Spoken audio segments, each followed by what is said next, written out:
a Igreja de Deus, e igrejas dos homens.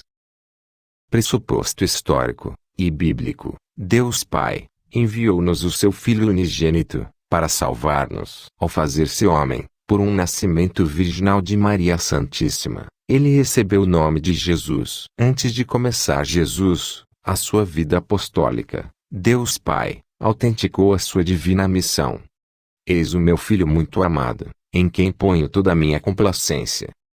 Entre os anos 30 a 33 mais ou menos, da era cristã, Jesus reúne os 12, que serão os seus apóstolos, os 72 discípulos e os demais seguidores. Ele os instrui na doutrina do reino de Deus. Ele quer que os súditos desse reino sejam agregados a uma instituição visível neste mundo, que ele chama a sua igreja. Igreja, que ele promete fundar na pessoa de Pedro. Tu és Pedro, e sobre esta pedra edificarei a minha igreja. Note-se o singular, a minha igreja. Assim ele indicou que a sua igreja é uma só.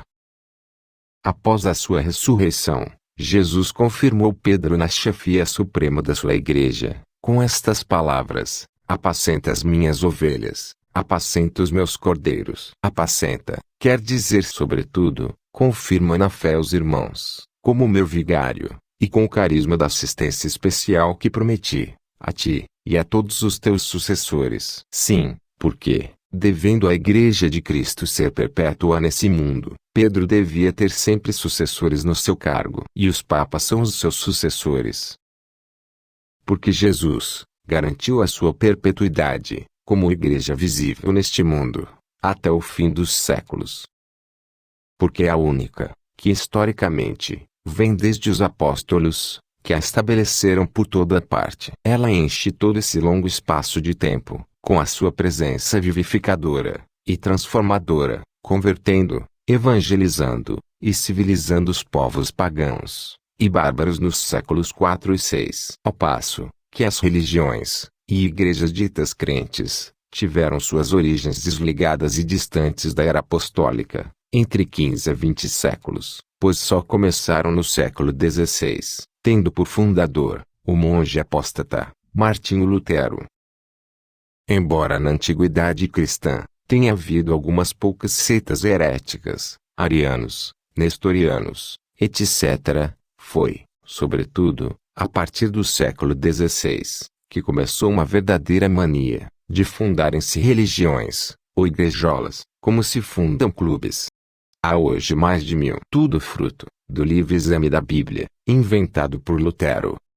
Eis a relação de algumas dessas seitas, a título de exemplo, com os nomes de seus fundadores, lugares e datas de fundação. 1521, Alemanha, foi nesta data e país que o pai da mentira inspirou ao ex-monge Martinho Lutero, homicida e suicida, a ideia de rejeitar a Igreja de Jesus Cristo e de inventar outra para si, e que se chamou Igreja Luterana.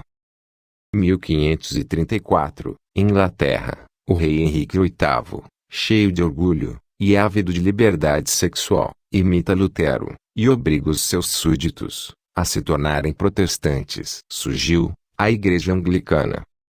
1560, Escócia, João Knox, um ex-padre, também imita Lutero e dá origem à Igreja Presbiteriana. 1580, Inglaterra, Roberto Browne, ex-pastor anglicano, deixa esta religião e funda outra, com o nome de Congregacional. 1611, Inglaterra, John Smith, também ex-pastor anglicano, funda a Igreja Batista. 1738, Inglaterra, John Wesley, outro ex-pastor anglicano, funda mais uma igreja protestante, a Metodista. 1830, Estados Unidos, William Miller, fazendeiro, funda a Igreja Adventista do Sétimo Dia, de tendência judaizante. 1870, Estados Unidos, Charles Russell, outro ex-pastor, funda a Igreja das Testemunhas de Jeová, também judaizante. 1914, Estados Unidos, um grupo de ex-pastores de várias religiões, funda a Igreja Pentecostal, ou Assembleia de Deus.